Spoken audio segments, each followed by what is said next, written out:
freedom of speech, fundamental rights, freedom of conscience, academic freedom, freedom of press, and the right to listen. You're listening to So to Speak, the free speech podcast, brought to you by FIRE, the Foundation for Individual Rights in Education. Hello and welcome back to So to Speak, the free speech podcast. I am your host, Nico Perino, and every other week on this show, we take an uncensored look at the world of free expression through personal stories and candid conversations. Our conversation today, it's with Jameel Jaffer. He is the director of the Knight First Amendment Institute at Columbia University. Founded in 2016 by the Knight Foundation and Columbia University with a gigantic $60 million grant, the Institute's mission is to support litigation, research, and education on threats to freedom of speech and the press, and help shape First Amendment law in the digital age. Or, as we discuss in this podcast, its mission is to take analog-era First Amendment ideas and bring them into the digital age. Jameel has quite an interesting background, which we get into at the beginning of our conversation. He's Canadian, for one, and he clerked for the Chief Justice of Canada's Supreme Court, which actually led to his interest in civil liberties work. And then he went and spent many years at the ACLU working on national security, privacy, and transparency issues. Jameel's work on privacy and transparency are actually relevant to his First Amendment work at the Knight Institute, insofar as the Institute has made a name for itself by tackling privacy and transparency concerns through a First Amendment lens, an approach that actually some in the First Amendment community are skeptical of, which we get into during this conversation as well, but that Jameel maintains is consistent with the First Amendment's history and its purpose. You might be familiar with one of the Institute's early and ongoing cases involving its efforts to get Donald Trump to unblock his critics on Twitter, an effort that the Institute was successful in at the district court and is up on appeal at the moment. I spoke with Jameel last month on Constitution Day, actually, at the Knight Institute's offices on Columbia University's campus in New York City, and I hope you enjoy our conversation. Jameel, thanks for coming on the show. Thanks for having me. On Constitution Day, no less. Oh, yeah, that's right. So before we dive into the Knight First Amendment Institute, I want to get a little bit of your background. So you went to Williams College, correct? I did. And then Harvard Law School. Yep. And what got you interested in civil liberties work? Well, I guess I had been interested in civil liberties work for a while, but I didn't really get thinking about it as a career until I clerked after law school. I spent a year clerking here in New York for the Second Circuit, for a judge on the Second Circuit, and then I spent a year clerking in Ottawa for the Chief Justice of the Canadian Supreme Court. I'm Canadian. I grew up in Canada. Was there a specific case that you were involved in that piqued your interest? Well, so I can't talk about which cases I worked on, but I can tell you a little bit about which cases were before the court at the time I was there. So especially at the Canadian Supreme Court, I just happened to be there at a time when there were a lot of civil liberties cases and free speech cases in particular. One case called Sharp, which involved it was a child pornography case, but had to do with somebody who had drawn pictures of child pornography. And the question was, what does Section 2B, which is the Canadian First Amendment analog, what does it have to say about somebody's right to draw those pictures? How would you know the images were a child? Was there contextual factors? It was like a cartoon that somebody had drawn, and apparently you could tell from the image itself that it was a child. And it was a very hard decision for the court, and raised a lot of very fundamental questions about what Section 2B was about. And the Chief Justice ended up writing an opinion about that case, a kind of free speech opinion about that case. There was also another case that year, which is where did they come out on it?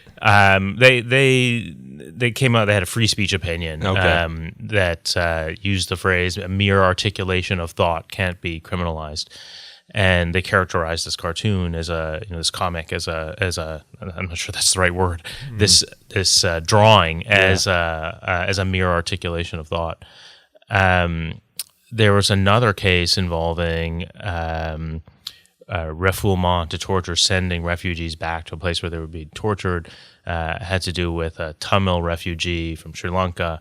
And the case was heard by the court for the first time in the spring of 2001 and was reheard by the court after I left, was reheard by the court after 9/11. And that was a fascinating case that sort of, raised all the questions that we have been debating since 9/11 here in the United States about the proper line to be drawn between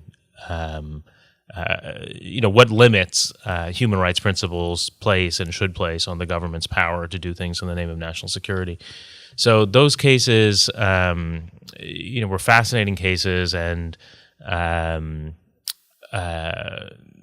made me even more interested in issues relating to civil liberties and human rights. And then I was, I had agreed to.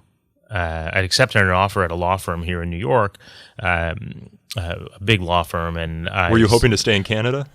No, I sort of knew that I was, I'd spent the previous almost decade in the United States, and I knew that I would come back to the United States afterwards. But I, at least, immediately, I knew that I would come back to the U.S. I never knew where I would end up eventually. But there was... I'd accepted this offer at a law firm in New York, and I started working here in October of 2001, so right after 9/11, and was doing a lot of pro bono work for the ACLU, and that eventually turned into a job at the ACLU. And I started at the ACLU in the summer of 2002, and intending to stay at the ACLU for a year or two, and then go back to doing something else, but. That's how it is with every job, isn't it? I guess, yeah, maybe it is, but I mean, the ACLU was, very good to me. I had, I had many opportunities at the ACLU that I wouldn't have got anywhere else. At the most important of which, the most important of which was the opportunity to work on these cases that I cared, these issues that I cared so much about, at a time when, it seemed like the answers to those questions really, really mattered. And, I worked on a whole array of cases ranging from detention cases to interrogation and torture issues, targeted killing. You worked on the Bush torture memos. Yeah, probably the longest running case I worked on at the ACLU was a Freedom of Information Act case involving the Bush administration's interrogation policies. And that case, which is still going on now, actually, I'm not involved in it anymore, but there are still lawyers at the ACLU who are working on it. That case ended up resulting in the release of the torture memos, the Bush administration's torture memos, as well as a lot of other crucial information about the Bush administration's policies. But then I worked on a lot of surveillance cases and the NSA stuff, that Snowden stuff. Right. So even before the Snowden disclosures, we challenged the constitutionality of the Bush administration's warrantless wiretapping program. That was back in 2006. Yeah. Or 2005, 2006, and litigated that in the district court and in the Sixth Circuit. Tried to get the Supreme Court to. We won in the district court. The decision was overturned on standing grounds in the Sixth Circuit, 2-1, and we filed a cert petition in 2006, which the Supreme Court denied. And then we went back again after Congress essentially ratified the Bush administration's warrantless wiretapping program through the FISA Amendments Act of 2008. We went back and we challenged the constitutionality of that statute. Lost in the district court, but won in the Second Circuit, held on to it in spite of a very contentious vote for rehearing en banc. It was a 6-6 vote on rehearing, so we held on to it in the Second Circuit, and then I argued it before the Supreme Court in 2012, and we lost 5-4. just a couple months before the Snowden disclosures. And we lost on the ground. Do you think it would have gone the other way if it had landed, the arguments had landed right around the Snowden disclosures or just after? Yeah, I should well, say? I have an interest in saying yes, it would have gone the other way, but I do think it would have gone the other way. I mean, it was 5-4, and the whole debate at that time, this was, I guess, the winter spring of 2013. Was about whether our allegations were reasonable or not. And we alleged that this statute would be used to surveil not only suspected terrorists, but a lot of other people as well, that the government would engage in dragnet collection. And you didn't have any access to the information that Snowden that's subsequently right. revealed. That's right. We had basically just the statute itself. And we said, just read the statute. That's what the statute is designed for.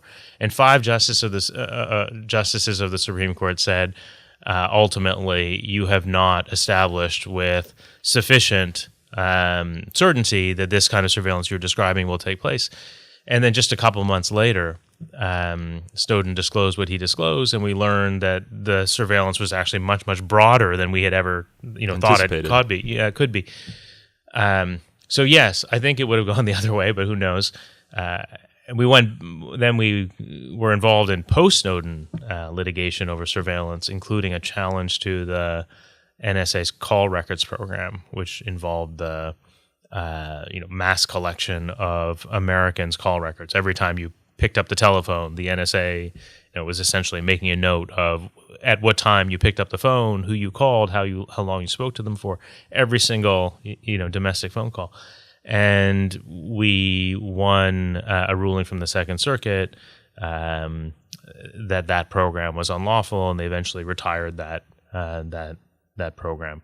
So there's a lot of surveillance litigation, which was both Fourth Amendment and First Amendment litigation. Well, there are some ties here with the Knight First Amendment Institute as well. But before I get there, a question from your Canadian background. What was your perspective growing up of America's First Amendment? Because I know Canada has a different conception of free speech. It balances dignity a little bit more. Yeah, I'm not sure that I had a very good sense of the differences between the Canadian system and the American system,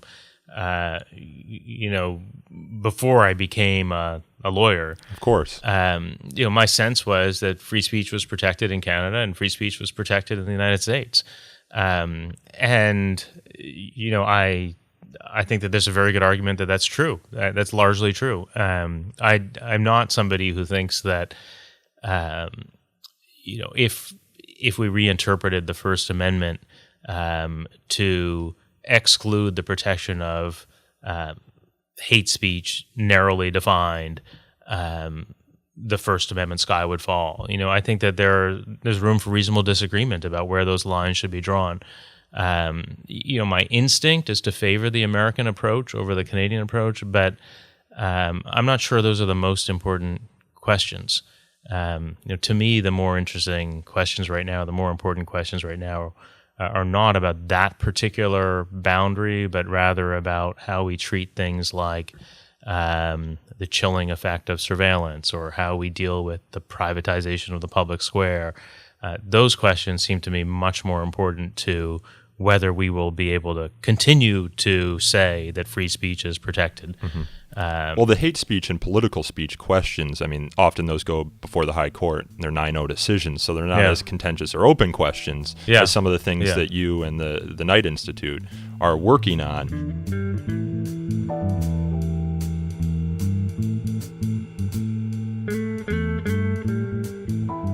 The Institute was founded in 2006, correct? 2016, excuse me. Yeah. And when they brought you aboard as the director, was the mission fully formed? Because it seems as though the mission is very much in your image, or the image of your interests, given your work at the ACLU, and it's a unique mission in the First Amendment community. Well, so at a high level, there was a very clear sense of what the mission of the Institute would be, and the Institute grew out of these conversations that Lee Bollinger, who's the president of Columbia, and Alberto Ibargüen, who's the president of the Knight Foundation, had over many years. And their core insight was that these celebrated precedents from the 1960s and 70s, like the Pentagon Papers case, New York Times versus Sullivan, the cases that are really the core of the American free speech tradition, or the foundation of the American free speech tradition, that those cases were decided in an era in which the threats to free speech looked very, very different than the ones we're facing today. I think it says on your website the analog era, and we've now entered the digital era. That's right. Yeah. That's right. Yeah, these are analog era precedents, and now we have digital era questions, right? And they thought we need an institute that is dedicated to figuring out what the right answers are to these complicated questions at the edge of law and the edge of technology, and then fighting for those answers in court. And at that level, the mission of the institute was decided before I came on board. The institute was set up to defend the First Amendment in the digital age through litigation and research and public education. Beyond that, it's been a conversation between me and the board over the last couple of years, and the board includes Lee Bollinger and Alberto Ibargüen, but also includes from Columbia, Steve Cole and Nick Lemon, from the journalism school, Gillian Lester, who's the dean of the law school, Jerry Rossberg, who's an advisor to Lee. And then we have some external board members as well, Eve Burton, who's general counsel at Hearst, Eduardo Peñalver, who's the dean of the law school at Cornell, Ted Olson, the former Solicitor General. So it's a pretty diverse and obviously very accomplished group of board members. And we've had a conversation now for 2 years about where the Institute's energy should be dedicated. And I think it's fair to say we've taken many different things into account. One of them is what are other organizations working on? Where is the field already well represented, and where are there gaps? And what are we especially well positioned to do as an institute that is housed at a major research university, but also has a research litigation arm?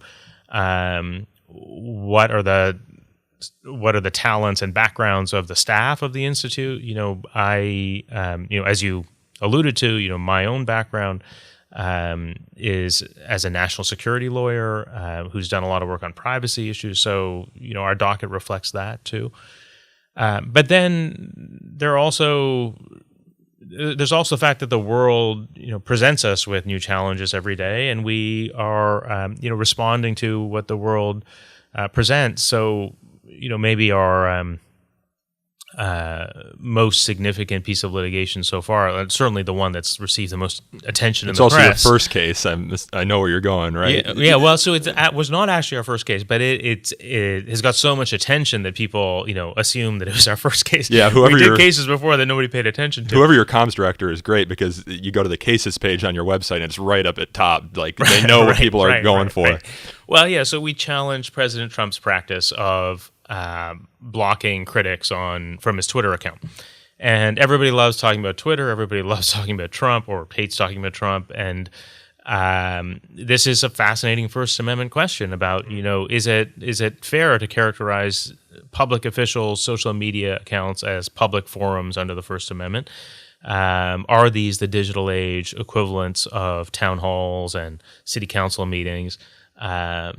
And it's really made for law school exams and law school hypotheticals. So, but that case in a way is, perfect for us because it involves these deep structural trends relating to new technology and new uses of new technology, but also involves a set of issues that are in the news right now and that everybody is already talking about. President Trump's Twitter account, specifically is... something that is. So from a communications perspective, it's like you're drawing the attention of journalists who might come to you in the future to look at these issues just by the nature of how newsworthy your first case, or not your first case. One of your early cases. Yeah. Well, the other thing that I liked about this case is that when we filed it, there was really a diversity of opinion on, whether we knew what we were talking about or not. Like a lot of people thought, including some First Amendment scholars, initially resisted the idea that President Trump's Twitter account could be conceived of as a public forum. I remember. So I was I interviewed Eugene Volokh out in California like 2 months before you filed this lawsuit. And we were talking about virtual reality. He had just written a paper about virtual reality and some of the free speech First Amendment implications of that. Now, we gotten talking about politicians and how future town halls might occur in virtual reality, or how politicians might be able to create a world for themselves in virtual reality, like very esoteric stuff. And I'm like, well, what would be the First Amendment implications if a politician decided to exclude an individual from their new virtual reality? And Eugene's initial instinct was that wouldn't violate the First Amendment principles. But then your case came out, and I think he read the case and read the briefs, and he seemed to come along to your side. Yeah, not immediately. So he's obviously one of the sharpest First Amendment thinkers out there, and so I was particularly interested to read his reactions to it. And his first reaction was a relatively skeptical one. Yeah, but then he wrote another post a few weeks later in which he said, "You know what? Maybe there's something here." I know. And my impression is that he. Is now more or less on our side in this case, although he is still has some reservations about the extension of our argument to other factual circumstances, which are totally understandable reservations. But there are other once critics who have sort of come around over the course of the litigation, and that's very gratifying. Won at the trial court. Yeah, we won in the district court. That's right. And over the last few weeks, the Trump administration, the White House, has unblocked all of our clients as well as dozens of other people who were blocked on Viewpoint. So it's a Knight Institute versus Trump. How did you get standing in that case? So we made a right to hear argument. We said that the Knight Institute follows the president's Twitter account. We are, in other words, participants in this public forum, and the exclusion of speakers from this forum on the basis of Viewpoint injures us as listeners. And we won on that argument too. Did you bring in other plaintiffs just in case you didn't have standing? No, absolutely. We had 7 others who were blocked themselves, personally blocked, on the basis of Viewpoint. And the whole case has been litigated on a joint stipulation of fact. So, in the ordinary course, what would have happened after we filed our complaint is that we would do some discovery as to who actually did the blocking here and why did they do the blocking. The judge suggested to both parties that instead of going through that discovery, the parties agree to a set of stipulated facts. And maybe surprisingly, at least it was initially surprising to me, the government agreed to do that. And they gave us a set of stipulated facts in which they conceded that the president himself had blocked our plaintiffs, that he had done so after they had criticized him through tweets. They gave us a bunch of other concessions that turned out to be very important to us in the litigation. He's got to be watching his Twitter account very closely with the thousands and tens of thousands of retweets and likes he gets. I mean, I just look at mine. Yeah. I only have 1,000. Just what you would have to sift through in order to find your critics. I mean, imagine there are a lot.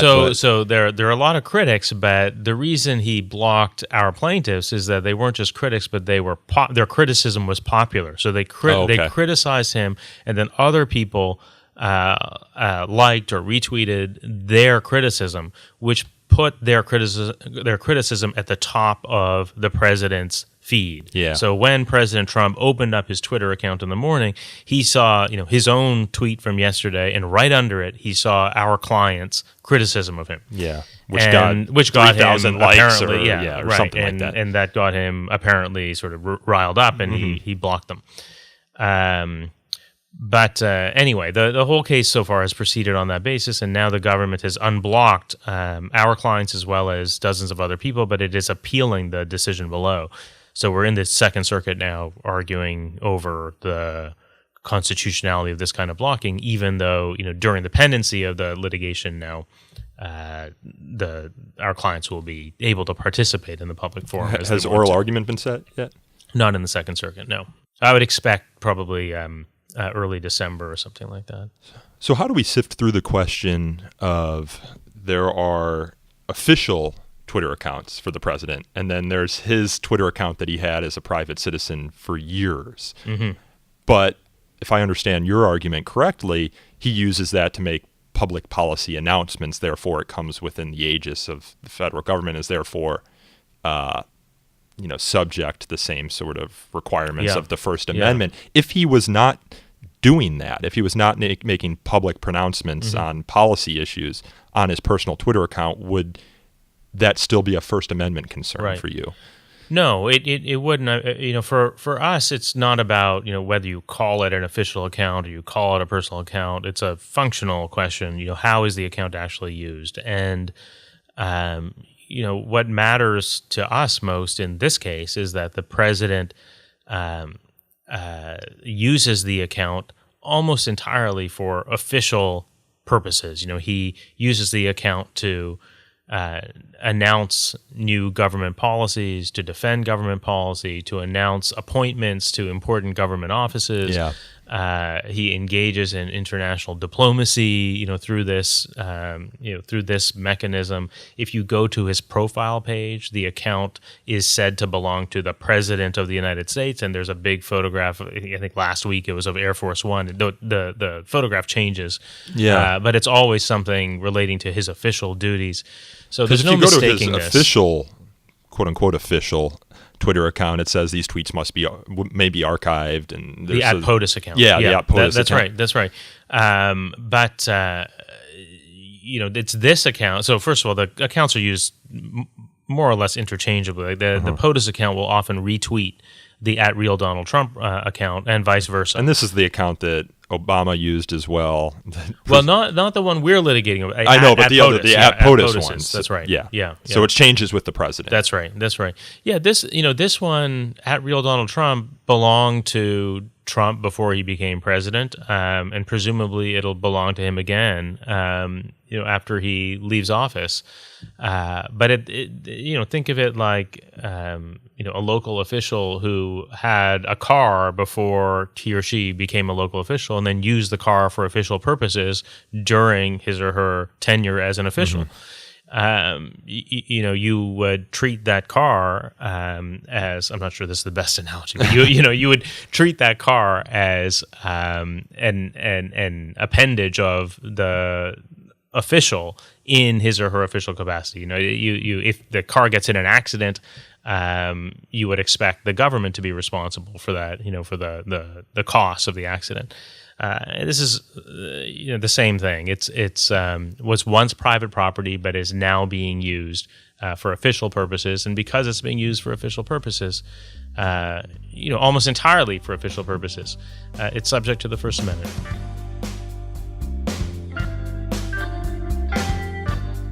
On your website, you identify, I believe it's 3 priorities for the organization, and one of them is the increased privatization of the public square. So I imagine what that means is it used to be the case that we'd go to the sidewalks or the town square to have our rallies, to host our protests. Often that's happening on social media now, private companies not subject to the First Amendment. And then you also are doing litigation in government transparency and also government surveillance. And what's interesting to me from a First Amendment perspective is that at least those latter 2 priorities aren't often considered core First Amendment activities. And you actually acknowledged this on your website. You said these are often fit within, for example, the government surveillance, a Fourth Amendment scope. And so why try and bring them within the First Amendment ambit? Is it that you get higher scrutiny when you apply First Amendment analysis? And then we can start talking about the First Amendment Lochnerism and the expansion, the scope of the First Amendment. But what's the thinking there? What's the strategy? Yeah. Well, so the main sort of motivation for focusing on those 2 areas is that we think of those 2 areas as involving significant and underappreciated threats to First Amendment values. If you think of surveillance, for example, which, as you say, is usually analyzed through a Fourth Amendment lens, through a privacy lens. But there is a long line of cases, especially from the 1960s and 70s, in which the Supreme Court thought about surveillance through a First Amendment lens. There are all these cases involving the NAACP and efforts by southern states to force the NAACP to disclose information. They're not always thought of as surveillance cases, but they are surveillance cases. They're cases in which the government tried to force private organizations to disclose sensitive information with the consequence that association with those organizations was chilled. And we want to try to resurrect the First Amendment as a constraint on government surveillance power, not because it's tactically advisable to do it, although you may be right that through a First Amendment lens, evaluating these things through a First Amendment lens results in additional scrutiny. Mm-hmm. I hope that's true. But the main motivation for doing it is not that tactical motivation, but just that we see those threats, surveillance in particular, as having very real implications for First Amendment freedoms. And it's especially true at the margins. If you're focused on communities at the margins that are already hesitant to participate in our democracy and in the ways that most other people are not hesitant to do so, government surveillance and even the threat of government surveillance can make those communities even more hesitant. And we want to think about the First Amendment implications of those policies that are usually evaluated only through a privacy lens. I remember, was it 2 years ago, I had Glenn Greenwald on the show, mm-hmm. and we were talking about the First Amendment and free speech implications of surveillance. And he referenced a study that was done a while ago where they simply put a big eye on the wall in which people were talking or communicating, mm-hmm. and when the eye was on the wall, people were less candid than when the eye wasn't on the wall. So the idea that it chills speech, there seems to be some social science research to suggest that exists. And I think just intuitively it makes sense when I was growing up and there's something I didn't want my parents to hear. I'd be more candid when they were outside of the room than, of course, when they were in the room. Yeah. I mean, I don't know that study, but it's consistent with everything I know about this particular area. And one ironic thing is, so I'm accustomed to being a plaintiff's lawyer in this particular context, where we are often trying to persuade courts that government surveillance does in fact have this chilling effect, and it's a chilling effect that the court should be concerned about. And the government in those cases is on the other side arguing that no, what are you talking about? There's no chilling effect here.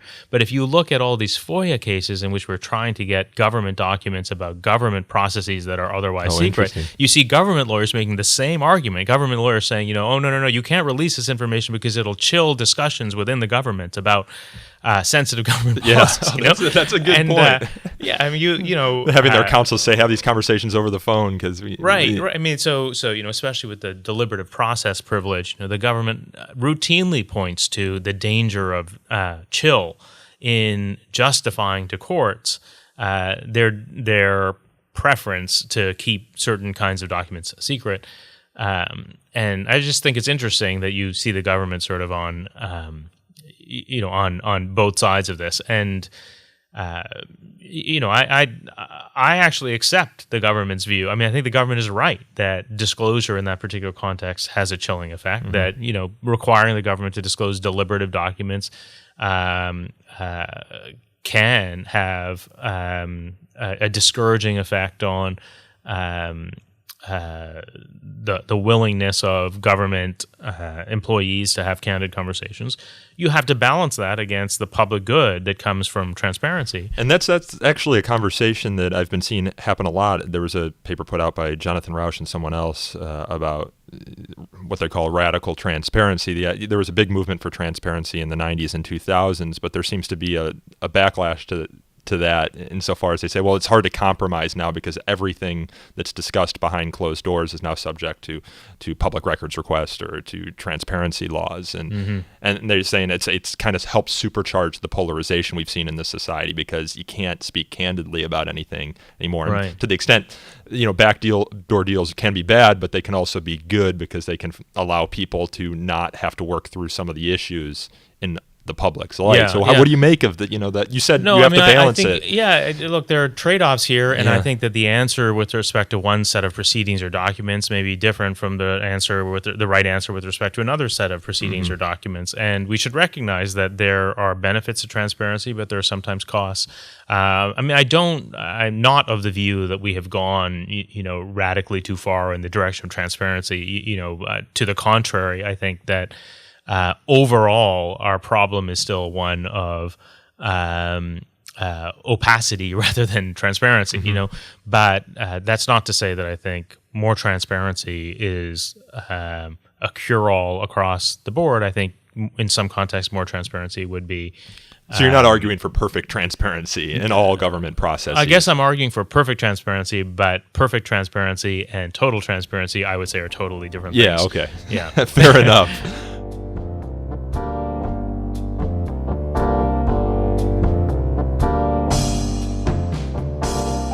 You had a conference that I actually attended, a fascinating conference back in March. I think you co-sponsored it with the Columbia Law Review, First Amendment for All, Free Expression in an Age of Inequality. And I was struck by how many of the scholars there were just very skeptical of the direction the First Amendment has gone in recent years. It's spanning the scope, now often striking down regulatory or economic policy in a way that it wasn't when our seminal First Amendment cases, for example, in the 60s and 70s, were being litigated and decided. And since then, Janus happened. Masterpiece Cake Shop. There was the NIFLA case, and then Elena Kagan, of course. And this is a phrase that I heard a lot at your conference said that the First Amendment is being weaponized. Right. This is kind of a two-part question. The first question is, do you see growing skepticism within the progressive movement when it comes to the First Amendment? And then the second part of that, if so, is that a good or bad thing? Yeah. Well, so one of the reasons we co-hosted that conference is that we have a litigation program, and the litigation program requires us to take strong positions. You can't, walk into court and say, on the one hand this, on the other hand this. You have to take a position and defend it, right? But we don't have answers to every question. And the research program gives us the opportunity to explore questions that we haven't yet been able to answer. And, a lot of us here have been thinking about what it would mean to have a First Amendment that was more attuned to issues of equality. I mean, is there a version of the First Amendment that could be more attuned to those issues, or would it necessarily mean compromising the things about the First Amendment that we really value, the sort of neutrality of the First Amendment that we often really value? And so we co-hosted the conference as a way of sort of exploring that set of questions. That wasn't your question was... Well, I understand being in that position, because there's this sort of meta debate happening in the campus free speech community and those who comment on it about whether there's a crisis on campus. And FIRE has never said that there's a crisis on campus, and we would really never take that position just because it doesn't matter to us to the extent there's a crisis, because to the extent one person's rights is violated, that's cause for us to become involved. And so what we did was we hosted a debate with people on all sides of that issue to kind of flesh it out, because we couldn't avoid it. But we also didn't feel strongly enough to take a position on it. Yeah. Well, I mean, I think that we will over time have to and want to take positions on some of these, some of the questions that we debated at the conference. A lot of them we haven't yet, as an institute, taken positions on. Questions relating to campaign finance, or we haven't litigated those questions yet, or commercial speech. Or even regulation of social media, which is something we've spent a lot of time thinking about over the last few months. We haven't taken a position yet on what that regulation should look like, how tolerant the First Amendment should be of efforts by government to regulate the social media companies. And all of these questions, campaign finance, commercial speech, regulation of social media, they all, raise... they're all, in some ways interesting for the same reason, which is that you have free speech interests on both sides of the V, right? You have with regulation of social media, you have the social media companies asserting their own First Amendment right to create the community that they want to create. Their own editorial right to decide what expression is hosted on their platform. Right. And that's not a implausible Despite argument, the fact they say right? they're not news organizations or media companies. Right, They want to have it all ways. Right. And then on the other side, you have users of social media who say, this is the public square, and whatever rules Facebook adopts here are rules that have the same effect or even a larger effect than the rules that the government adopts with respect to the analog public square. And so, I think you've done work on this. I have friends who work at journalist, outlets, and when they try and advertise their posts, for example, on Facebook, it falls within their issue advocacy thing. So they need to register, and it becomes a. Well, this is a bit of a digression, but I think of a lot of these questions as sort of presenting free speech interests on both sides, and we, like a lot of other people, struggle with how to reconcile or how to balance those competing First Amendment claims. And this symposium was, an effort to address at least one set of those subset of those questions. You asked, do I see increasing skepticism amongst progressive? Yes, absolutely. Skepticism about the First Amendment. Now, the skepticism that I see is about the First Amendment as it's been interpreted by the Supreme Court over the last couple of decades, right? You mentioned this sort of deregulatory First Amendment, the increasing use of the First Amendment as a deregulatory tool. And I definitely see skepticism from progressives about that. I don't think Justice Kagan is on her own in expressing profound reservations about the use of the First Amendment to limit the government's ability to Michael to Seidman over at Georgetown had that popular, that I think will actually be in the November Columbia Law Review. That's right, that sort of came out of this conference where he said, can free speech be progressive? And his answer, in short, was more or less no, but it was no in a way that I think a lot of people have missed. He said if you want to use the First Amendment to reach certain progressive outcomes, such as defeating income inequality, for example, you can't expect it to do that. You're expecting too much of the First Amendment. I think that's his, and I think, what he would say and what he, I think, did say in his paper is that progressives should look to other mechanisms, to achieve those kinds of ends. One thing he did say that struck me as sort of unfair is that he said the First Amendment can be utilized in a greater way by people with greater wealth. And David Cole recently in the New York Times said, he's sympathetic to that argument, but it argues too much. I mean, you can say that about any right, for example, the right to an abortion, the right to hire a good criminal defense attorney, the right to send your kid to private school, for example. So that doesn't, and what level of equality is enough for us to say, okay, now we can defend these rights? I guess for me, I think the more useful strategy at this point, or the more useful thing to do at this point, is just to think about the values we want the First Amendment to protect. Mm-hmm. And if you think of self-government as central to the First Amendment's concern, that I'm not suggesting that self-government exhausts the First Amendment's concern, but it's certainly core to the First Amendment's concern. Maybe we should evaluate each of the Supreme Court's decisions over the last 10, 20 years by reference to self-government and ask whether decisions striking down campaign finance regulations are in fact serving that particular value. Do they make it more possible for us collectively to decide what kind of society we want to live in and achieve that kind of society, or are they getting in the way of those kinds of decisions?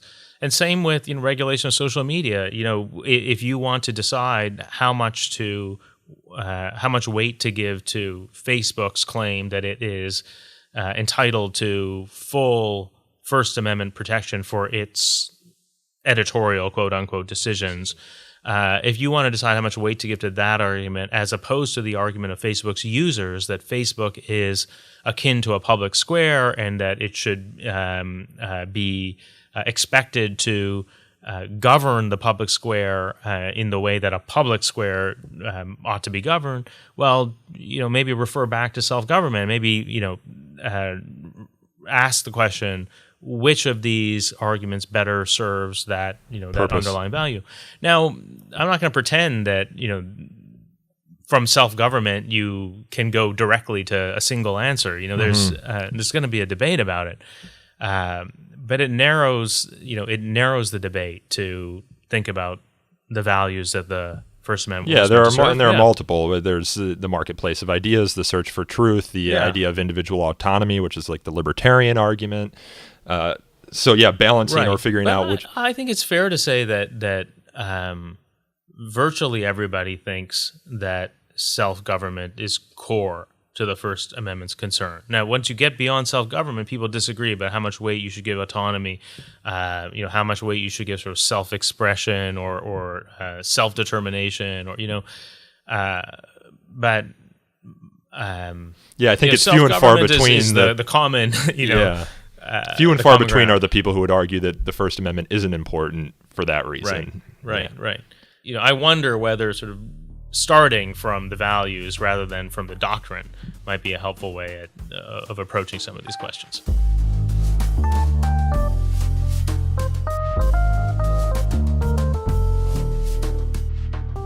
So the last question here, because we have 2 more minutes here. Artificial intelligence. Have you been thinking about that question at all? I've done like 3 podcasts on it at this point, and everyone is very confused as to how we should think about artificial intelligence's First Amendment protections. It's a great question to which I don't have a good answer. But if we have only 2 more minutes, I want to mention another project that we're working on, which is not unrelated. So we have been representing journalists and researchers who study the social media platforms, and they want to inform the public debate about how these platforms work and what speech is getting privileged and what speech is getting suppressed, and they find themselves their research stymied by the social media platforms' terms of service, which bar the use of certain digital tools. You can't scrape Facebook, for example. You can't scrape publicly available information from Facebook. You can't use a temporary research account on Facebook because it violates their fake account prohibition. Facebook isn't the government, and Facebook isn't bound by the First Amendment, and so it's hard to make an argument directly under the First Amendment that Facebook is acting unlawfully by preventing researchers and journalists from doing this kind of work. But this kind of work is really crucial right now to helping us understand how the digital public square works, helping us understand the human and algorithmic decisions that shape the public square and that shape public discourse. Of course, the controversy surrounding bots and their influence on the 2016 election, which I imagine is one reason you can't have research accounts on Facebook, for example. I think that generally the prohibitions that Facebook and other platforms have on the use of these digital tools, generally those prohibitions are very easy to understand and I think serve obvious purposes, obvious legitimate purposes. But they also have the effect of impeding or altogether preventing certain kinds of journalism and research that are especially important right now. And so we have been talking to Facebook. We sent Facebook a public letter a few weeks ago, urging Facebook to adopt a safe harbor for certain kinds of journalism. I saw that on your research. website, Yeah. And we've been talking to Facebook over the last few weeks about that proposal, and we'll be putting more energy into that, not just with Facebook, with other platforms as well, trying to get them to come up with ways of protecting their users' privacy and protecting the integrity of their platforms, but also allowing for this kind of journalism and research, which are so important right now. All right, well, I think we'll leave it there. Jameel Jaffer, thank you for coming on the show today. The Knight Institute is protecting free speech and free press in the digital age. Thank you. Thank you. That was Jameel Jaffer, director of the Knight First Amendment Institute at Columbia University. You can learn more about the Knight Institute at knightcolumbia.org. Again, that is knightcolumbia.org. Knight is spelled K-N-I-G-H-T, by the way, for those of you who aren't familiar with the famous Knight Foundation. This podcast is hosted, produced, and recorded by me, Nico Perino, and edited by my colleague, Aaron Reese. To learn more about So to Speak, you can follow us on Twitter at twitter.com/freespeechtalk or like us on Facebook at facebook.com/so-to-speak-podcast. You can also email us feedback, as always, at so-to-speak@thefire.org. And if you enjoyed this episode, please consider leaving us a review on iTunes or wherever else you get your podcasts. Reviews, as always, help us attract new listeners to this show. Until next time, I thank you again for listening.